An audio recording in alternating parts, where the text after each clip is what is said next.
ان سعد الحارثي يستاهل نفس مبلغ بدر المطوع وزياده، يستاهل وزياده. لابد انه يعني يعطى مبلغ يرضيه ويرضي النادي ويرضي اللاعب، لكن نفس هذا ما اظن، ما اعتقد نفس المبلغ. اكيد يستاهل وزياده وكثير حتى.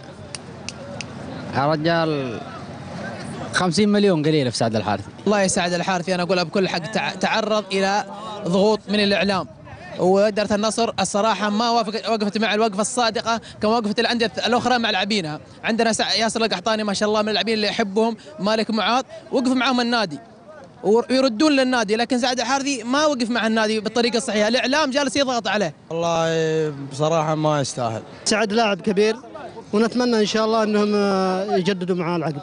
والله شوف بالصراحه سعد ابن النادي، واتمنى انه ما يخرج من النادي، وهو يستاهل المبلغ نفسه، مبلغ بدر مطوع. ما يستاهل والله، ما سوى شيء مع النصر، لا بطولات ولا مباريات ولا شيء.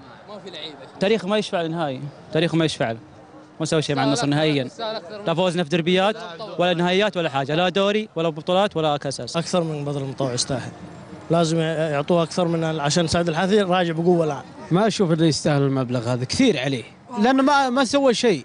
ممكن اول يستاهل المبلغ واكثر، بس الحين ما يستاهله. لا والله ما يستاهل، ونتمنى انه يبعد من النصر، يروح اي نادي ثاني احسن له. وليه؟ والله لا ما قدم شيء للنصر من يوم جاء النصر ولا بطوله. سعد الحارثي يستاهل اكثر من بدر المطوع. سعد الحارثي لو لقى نادي يرعاه مثل الهلال بيبرز، لكن للاسف النصر ما يستاهل نجوم زي سعد الحارثي. سعد الحارثي عند تجديد عقده خالفوا النادي في المبلغ، ما لعب اعتزال مجد عبد الله. لو سعد في نادي مثل الهلال كانوا مثل ياسر سامي الاساطير.